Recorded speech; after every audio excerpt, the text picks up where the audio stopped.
الحمد للہ رب العالمین والعاقبۃ للمتقین والصلاة والسلام علی صادق الوعد الامین اما بعد فاعوذ باللہ من الشیطان الرجیم بسم اللہ الرحمن الرحیم کتب علیکم القتال وهو کرہ لکم وعسى ان تکرہوا شیئا وهو خیر لکم وعسى ان تحبوا شيئا وهو شر لكم والله يعلم وانتم لا تعلمون صدق الله العظيم ان الله وملائكته يصلون على النبي يا ايها الذين امنوا صلوا عليه وسلموا تسليما اللهم صل على سيدنا ومولانا محمد وعلى آل سیدنا و مولانا محمد وبارک وسلم وصلی علیہ۔ اللہ رب العزت کی توفیق اور کرم سے ہم ماہ مقدس رمضان المبارک کے قریب پہنچ رہے ہیں۔ اللہ کریم پوری امت مسلمہ کے لیے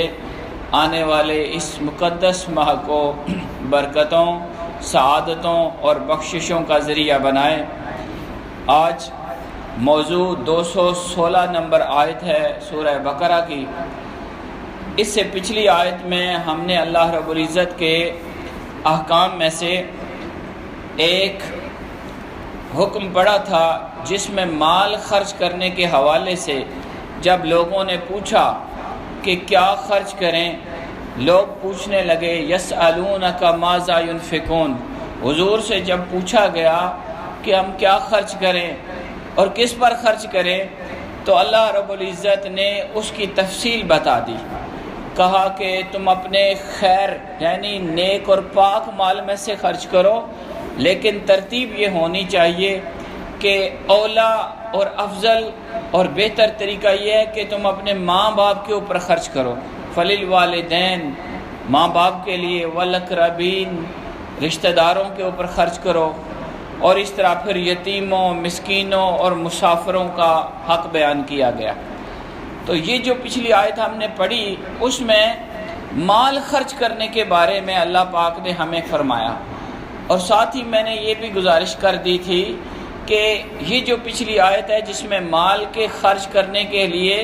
والدین کا، رشتہ داروں کا اور یتیموں، مسکینوں، مسافروں کا ذکر ہے، یہ مال واجبہ نہیں ہے، یعنی زکوٰۃ اس میں شامل نہیں ہے۔ جو لازمی طور پر آپ نے اللہ کے نام پر خرچ کرنا ہوتا ہے اس کا حکم نہیں ہے، بلکہ نفلی صدقہ یا آپ ویسے اپنی خوشی سے اللہ کے نام پر کوئی خرچ کرنا چاہیں تو پہلا حق ماں باپ کا ہے۔ اس کی تفصیلی ہم نے گفتگو کی تھی۔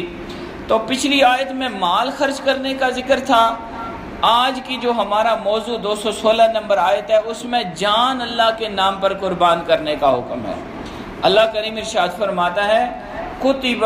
علیکم القتال، اللہ کی راہ میں قتال تم پر فرض کر دیا گیا ہے، اللہ کی راہ میں جہاد کرنا تم پر فرض کر دیا گیا ہے،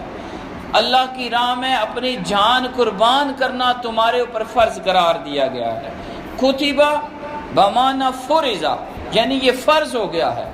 اب جہاد کرنا، اللہ کے نام پر اپنی جان کو قربان کرنا، تکلیف میں ڈالنا، زخمی ہونا، قربان ہونا، یہ اللہ پاک نے فرمایا یہ تم پر فرض ہے، یہ لازم ہے۔ اور ساتھ ہی آگے اللہ پاک نے انسانی فطرت بیان کر دی کہ ہر انسان وہ آرام کو پسند کرتا ہے، وہ سکون پسند کرتا ہے، وہ نفع چاہتا ہے، اس کے لیے جو چیز فائدہ مند ہو، جو اس کے لیے راحت کا باعث ہو، سکون کا باعث ہو، انسان وہ چاہتا ہے۔ تو اللہ کریم نے یہاں یہ بات بیان کر دی اما عسیٰ ان تکرہوا شیئا، بہت سے ممکن ہے، ایسے بھی ممکن ہے کہ تمہیں کوئی چیز پسند ہو، وعسیٰ ان تکرہوا شیئا، تمہیں کوئی چیز ناپسند ہو۔ ذکر ہوا جہاد کا، اللہ نے کہا تم پر جہاد فرض کیا گیا، اللہ کے نام پر جان قربان کرنا تمہارے اوپر فرض ہے۔ اب ساتھ ہی فرمایا پہ جان قربان کرنا، اپنی جان کو خطرے میں ڈالنا، اور اپنے آپ کو اپنے گھر سے نکالنا، اپنے آرام و سکون کو چھوڑنا، یہ کوئی آسان بات نہیں ہوتی، یہ مشکل کام ہے، اور یہ نفس اس کو ناپسند کرتا ہے۔ اب ملے کوئی چیز تو خوش ہوتا ہے، اور اگر جائے تو انسان کا نفس، انسان کی فطرت اس کو پسند نہیں کرتی۔ اللہ نے اسی بات کو پہلے بیان فرمایا وَعَسَىٰ أَن تَكْرَهُوا شَيْئًا،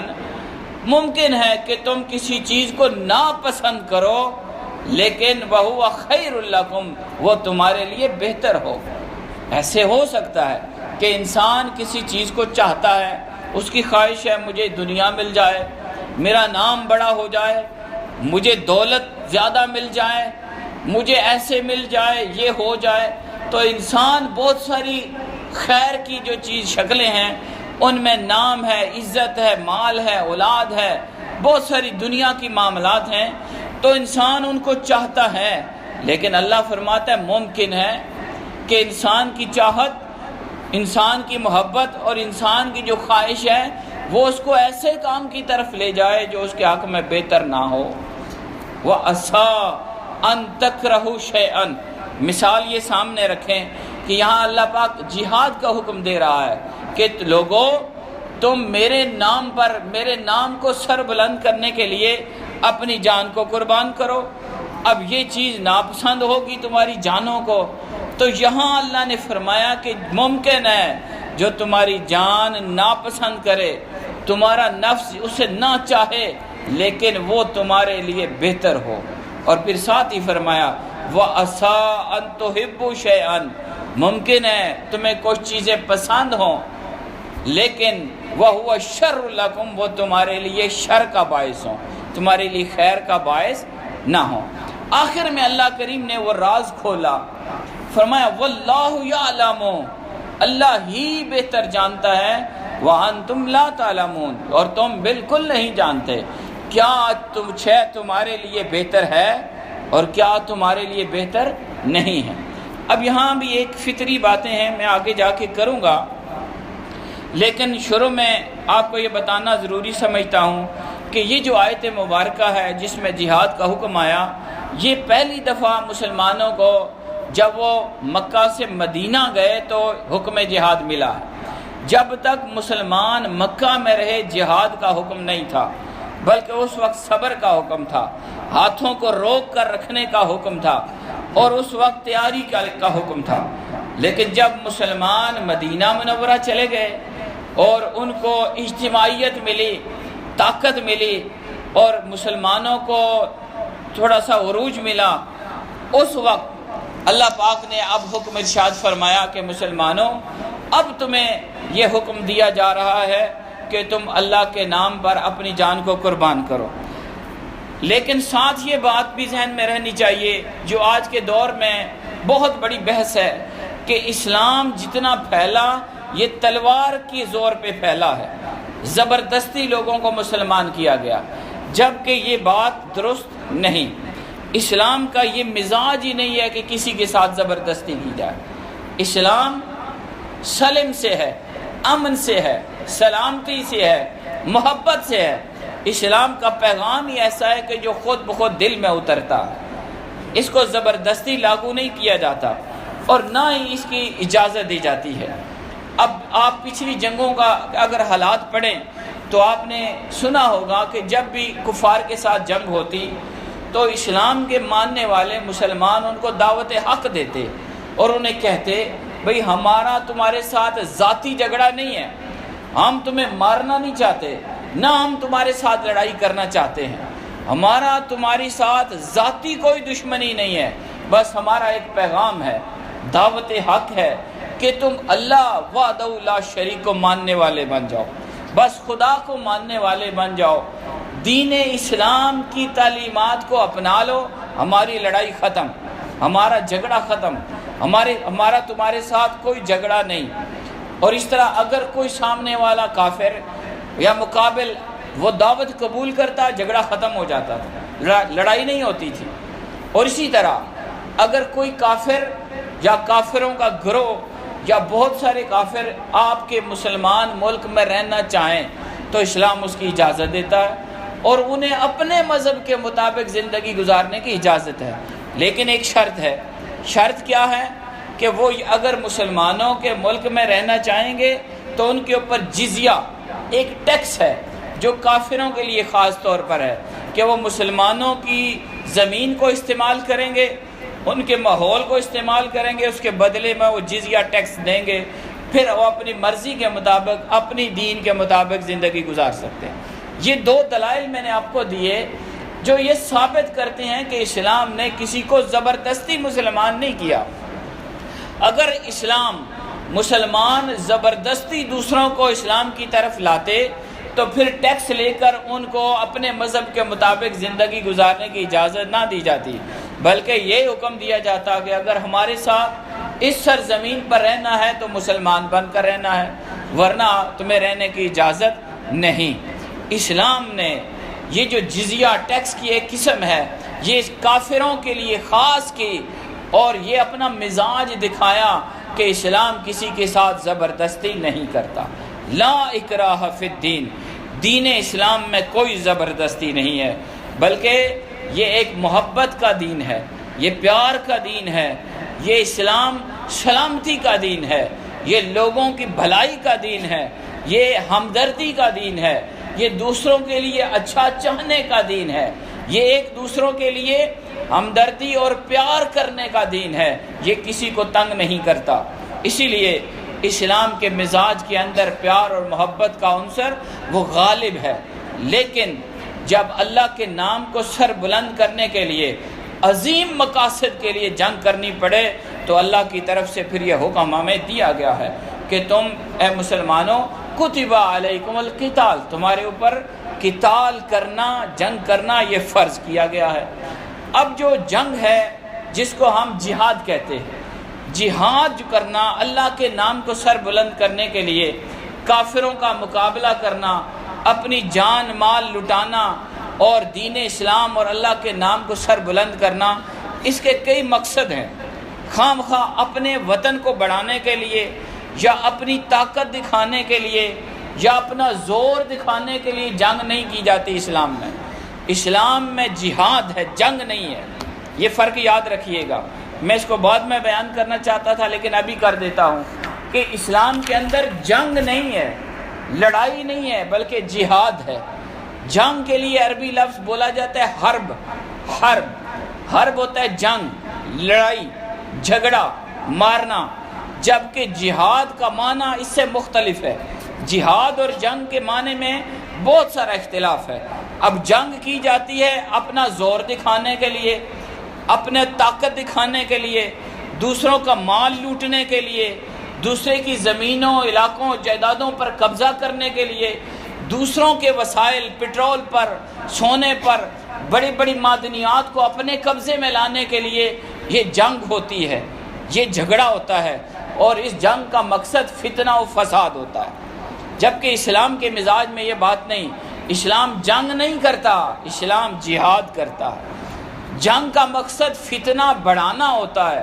دوسروں کا مال لوٹنا ہوتا ہے، دوسروں کو تنگ کرنا ہوتا ہے، جبکہ جہاد کا مقصد صرف نام خدا کو بلند کرنا ہے اور امن و سکون پیدا کرنا ہے، فتنہ اور فساد کو ختم کرنا ہے۔ تو یہ دونوں میں یہ بنیادی فرق ہے۔ تو آپ یاد رکھیے گا کہ اسلام نے جنگ کی اجازت نہیں دی بلکہ جہاد کی اجازت دی ہے، اور جہاد کے مقاصد ہمیں بتاتے ہیں کہ اسلام نے کب کب آپ کو جنگ اور جہاد کی اجازت دی ہے۔ اسلام کی جو مزاج میں جہاد کرنے کے مقاصد ہیں ان میں پہلا مقصد یہ ہے کہ آپ دفاع کریں، آپ اپنا دفاع کریں، اپنے ملک کا، اپنی سرزمین کا، اپنے وسائل کا آپ دفاع کرنے کے لیے دوسروں کے ساتھ جنگ کر سکتے ہیں۔ قرآن مجید یہ ہم آیت پڑھ چکے، فرماتا ہے وَقَاتِلُوا فِي سَبِيلِ اللَّهِ، تم اللہ کے راستے میں قتال کرو، لڑائی کرو، الَّذِينَ ان لوگوں کے ساتھ يُقَاتِلُونَكُمْ جو تمہارے ساتھ قتال کرتے ہیں، تم ان کے ساتھ قتال کرو جو تمہارے ساتھ کرتے ہیں۔ اب یہاں یہ ڈیفینسو لڑائی ہے، یعنی کوئی اگر آپ کے اوپر حملہ آور ہوتا ہے، آپ کا مال لوٹ رہا ہے، آپ کے وطن کو خراب کرتا ہے اور آپ کے وسائل پر قبضہ کرنے کے لیے اگر آپ کے ساتھ جنگ مسلط کرتا ہے تو جواب میں آپ جنگ کر سکتے ہیں، اس کی آپ کو اجازت ہے۔ جو دوسری وجہ یا دوسرا جواز یا دوسرا مقصد جہاد وہ یہ ہے کہ فتنے کو ختم کرنے کے لیے، دفع فتنے کے لیے، فتنہ مٹانے کے لیے۔ آپ اپنے ملک میں دیکھیں، یہ کہ بارہا ہمارے ملکوں میں اور آج کل بالخصوص اسلامی ممالک میں فتنے پیدا کیے جا رہے ہیں تاکہ مسلمان ملکوں کے اندر فساد ہو، جھگڑے ہوں، ان کے وسائل لوٹے جائیں، ان کی جو ترقی رکے اور امن و سکون برباد ہو۔ تو مختلف شکلوں کے فتنے برپا کیے جاتے ہیں، کفار کی طرف سے بھی ہوتے ہیں اور بعض اوقات ہمارے نادان مسلمان کافروں کی مرضی کے مطابق آپس میں لڑائی جھگڑا شروع کر دیتے ہیں، اور کئی اور وجوہات ہیں، ان تفصیلات میں جائے بغیر تو آپ کو جنگ کرنے کی اجازت اس صورت میں بھی ہے کہ آپ کے ہاں فتنہ ہے، فساد ہے، جھگڑا ہے، اب اس کو مٹانے کے لیے آپ کو طاقت کی ضرورت پڑ رہی ہے۔ تو فرمایا گیا وَقَاتِلُوهُمْ، ایسے فتنہ باز لوگوں کے ساتھ آپ نے قتال کرنا ہے۔ کب تک کرنا ہے؟ حَتَّى لَا تَكُونَ فِتْنَةٌ، حتیٰ کہ وہ فتنہ قائم نہ رہے، باقی نہ رہے۔ جب فتنہ ختم ہو گیا، فساد ختم ہو گیا، جھگڑا ختم ہو گیا، سکون آ گیا، تو آپ کی طرف سے بھی جنگ اور جہاد کا اختتام ہو جانا چاہیے۔ جو تیسرا مقصد جہاد ہے اسلام کی نظر میں، وہ ہے کہ اللہ کی حکومت قائم کرنے کے لیے، حکومت الہیہ کے قیام کے لیے۔ اور اگر حکومت الہیہ، اللہ کا نظام مصطفیٰ، نظام اسلام اگر آپ نے قائم کیا ہوا ہے، اس کو ثابت قدم رکھنے کے لیے آپ کو اگر کہیں جہاد کی ضرورت پڑتی ہے تو آپ وہ کر سکتے ہیں۔ قرآن فرماتا ہے وَقَاتِلُوهُمْ، ان لوگوں کا مقابلہ کرو، ان کے ساتھ قتال کرو جو تمہاری اسلامی حکومت کے مخالف ہیں اور اس کو گرانا چاہتے ہیں یا اس کو متزلزل کرنا چاہتے ہیں۔ وَقَاتِلُوهُمْ، ان کے ساتھ قتال کرو، حَتَّى لَا تَكُونَ فِتْنَةٌ، حتیٰ کہ ایسا فتنہ قائم نہ رہے، ختم ہو جائے۔ وَيَكُونَ الدِّينُ كُلُّهُ لِلَّهِ، اور اس پوری سرزمین پر دین اللہ ہی کے لیے خالص ہو جائے۔ یعنی جب اسلامی حکومت قائم ہو جائے اور دین اسلام کا نظام نافذ ہو جائے تو آپ کے اوپر قتال ختم کرنے کا اعلان کرنا چاہیے۔ چوتھا مقصد جو جہاد کا اسلام نے دیا اور ہمارے سامنے رکھا وہ یہ ہے کہ الہی نظام اگر کہیں قائم ہو چکا ہے، آپ نے نظام حکومت اسلام کے مطابق بنا لیا ہے، اب لوگ اس کو گرانے کی کوشش کر رہے ہیں۔ یہ ہمارے ہاں ہوتا آیا ہے، جو خلافت اسلامیہ رہی تو کفار نے ہمیشہ اس کو توڑا۔ ابھی حال ہی میں جو مسلمانوں کی سب سے بڑی خلافت تھی، خلافت عثمانیہ، جو ترکی خلافت تھی، جس نے مکہ اور مدینہ منورہ کی بھی ذمہ داری لی ہوئی تھی اور 3 براعظموں پر مسلمانوں کی حکومت تھی، اس کو کافروں نے گرانے کی سازش کی۔ تو یہاں پر مقصد جہاد میں یہ بھی شامل ہے کہ اگر کہیں اسلام کی حکومت قائم ہے، خلافت اسلامیہ موجود ہے،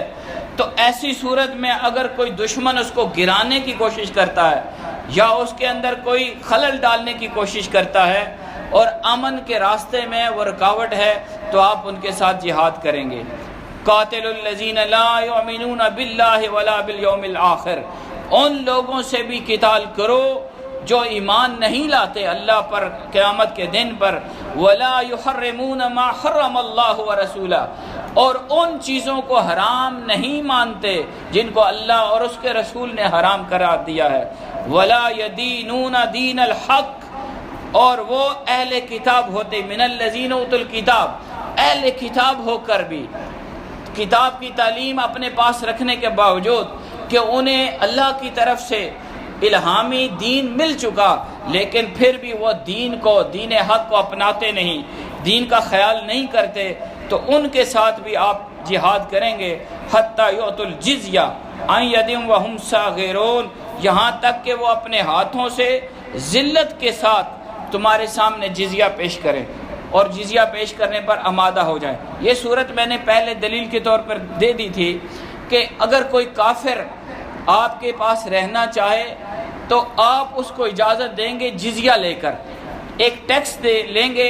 اور وہ آپ کے تابع ہوگا۔ اسلامی حکومت اور نظام اسلام کے تابع رہ کر وہ اپنے دین پر عمل کرتا رہے گا، لیکن اس سے اس کا دین زبردستی نہیں چھینا جائے گا۔ یہ بات ذہن میں رکھیں کہ یہ ایک فتنہ ہے، ایک بحث ہے انٹرنیشنلی کہ اسلام کو طاقت اور زور کے نام پر پھیلایا جاتا رہا، جبکہ اگر ایسا الزام صحیح ہوتا تو کبھی یہ اسلام کی طرف سے اجازت نہ ہوتی کہ اگر کوئی کافر آپ کے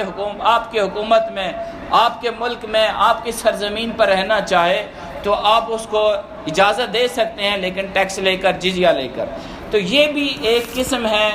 جہاد کی، یعنی جہاد آپ اس مقصد کے لیے بھی کر سکتے ہیں کہ آپ اپنے نظام اسلامی کو قائم رکھنے کے لیے اور دشمنوں کا مقابلہ کرنے کے لیے، اور جو نظام اسلامی نے امن و سکون کا ماحول دیا ہوتا ہے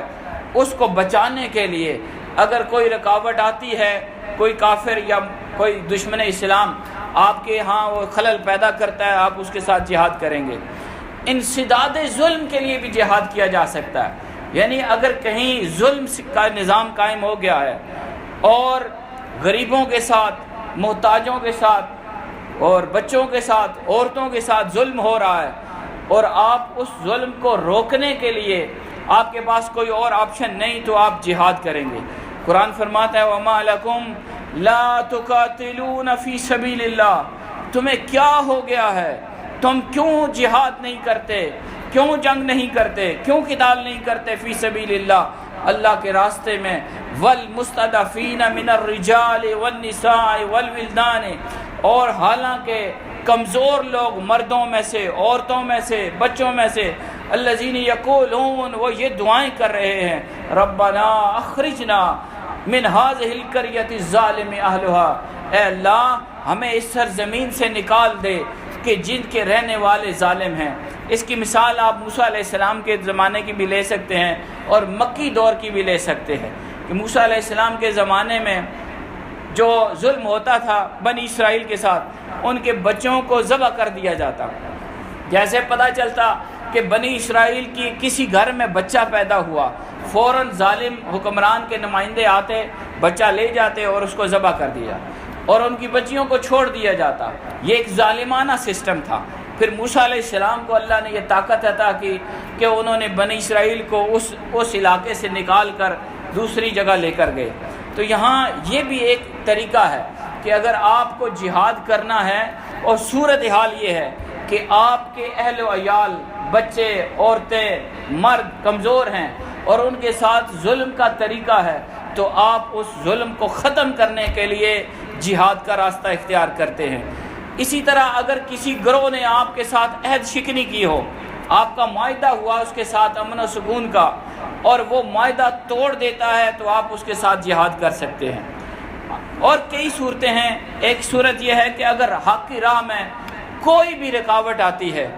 اور اس کو ختم کرنے کے لیے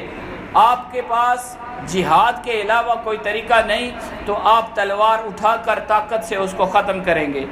تو حاضرین گرامی، قرآن مجید کی آیت مبارکہ ہمیں یہ دعوت جہاد دیتی ہے اور فرماتی ہے کتبہ علیکم القتال، کتبہ فرض قرار دیا گیا تم پر قتال، جنگ کرنا، وَهُوَ كُرْهُ لَكُمْ، حالانکہ وہ تمہیں طبعاً ناگوار ہے، تمہیں پسند نہیں ہے۔ حاضرین گرامی، مفسرین نے نکتے بیان کیے ہیں کہ انسان جہاد کو ناپسند کیوں کرتا ہے؟ اس لیے کہ اس میں انسان کا جان جاتی ہے،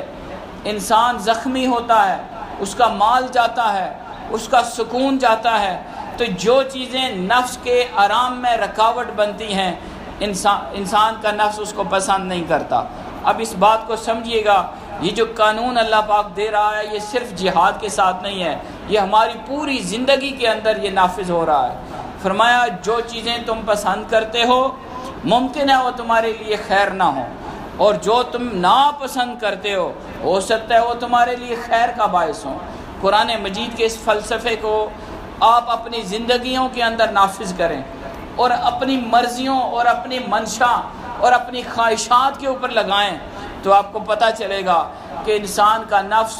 یہ چاہتا ہے کہ وہ صبح سویا رہے، آرام سے لیٹا رہے اور اس کی نیند میں خلل نہ آئے، اس کو اٹھنا نہ پڑے، جبکہ اس کا اٹھنا اس کے لیے بہتر ہے۔ بستر چھوڑنا بہتر ہے، اس آرام کو ترک کرنا بہتر ہے، سوئے رہنا بہتر نہیں ہے۔ یہ نفس کی خواہشات ہیں۔ اسی طرح انسان کا نفس یہ چاہتا ہے کہ اس کو اچھے سے اچھے کھانے ملیں اور وہ زیادہ سے زیادہ کھاتا رہے اور بڑی سی بڑی نعمتیں ان سے لطف اندوز ہوتا رہے، جبکہ انسان کے لیے وہ بہتر نہیں۔ اس کو ہم پریکٹیکلی لے آتے ہیں کہ انسان کا نفس میٹھا کھانا چاہتا ہے، تو آپ دیکھتے ہیں کہ جو میٹھا کھاتا رہتا ہے وَهُوَ شَرٌّ لَكُمْ، وہ شر کیسے بنتا ہے؟ جب حد سے بڑھ جاتا ہے تو شوگر بن جاتی ہے۔ یہ مثال ہے سمجھنے کے لیے۔ قرآن یہ آپ کو فلسفہ دیتا ہے کہ لوگوں،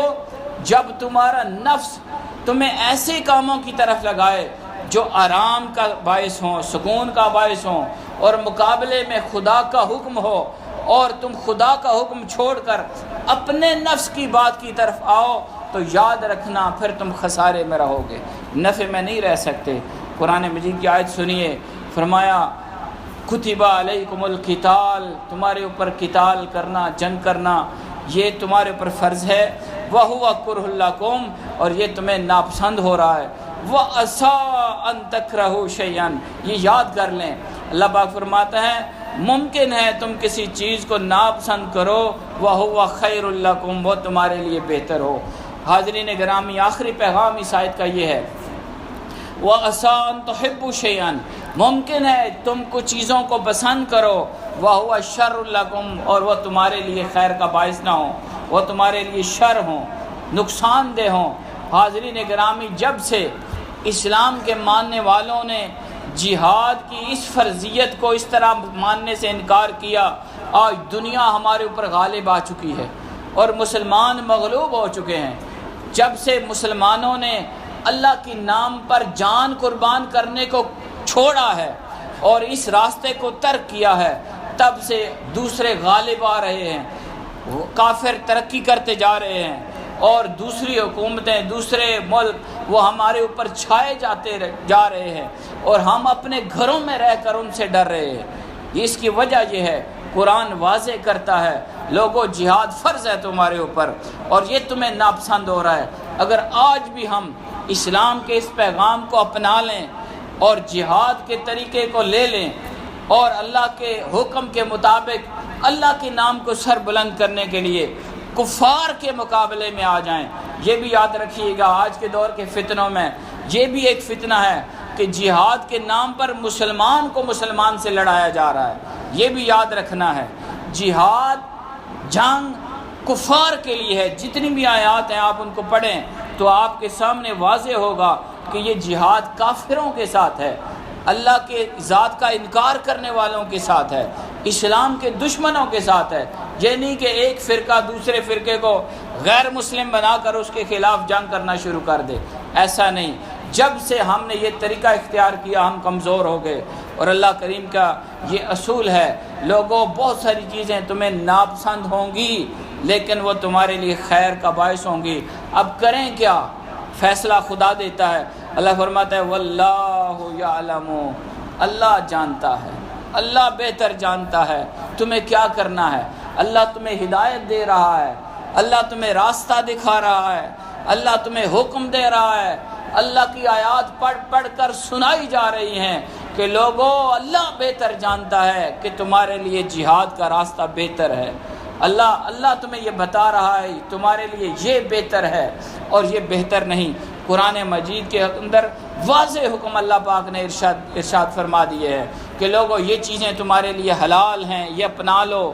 یہ حرام ہیں، ان سے بچ جاؤ۔ یہ واضح احکام موجود ہیں لیکن ہم ان احکام پر اس طرح عمل کرنے سے قاصر ہیں۔ فرمایا واللہ یعلم، اللہ ہی بہتر جانتا ہے، وَأَنْتُمْ لَا تَعْلَمُونَ، اور تم نہیں جانتے۔ ایک ہی راستہ بچتا ہے کہ ہم پھر اس بات کی طرف آ جائیں جو اللہ نے ہمیں بتا دی ہے، اور اس کا بہترین طریقہ یہ ہے کہ ہم قرآن کو پڑھنے والے بن جائیں، قرآن کو سمجھنے والے بن جائیں، اور حضور سید عالم صلی اللہ علیہ وسلم کی ذات کے ساتھ محبت کا طریقہ اختیار کرتے ہوئے آپ کی سنتوں کو اپنا لیں۔ ہمیں ہدایت مل جائے گی، ہمیں سیدھا راستہ مل جائے گا، اس لیے کہ اللہ اور اس کا رسول بہتر جانتے ہیں۔ ہم نہیں جانتے۔ اللہ کی بارگاہ میں دعا ہے مولا پاک ان ہدایات پر ہمیں عمل کی توفیق عطا فرمائے۔ وما علینا الا البلاغ۔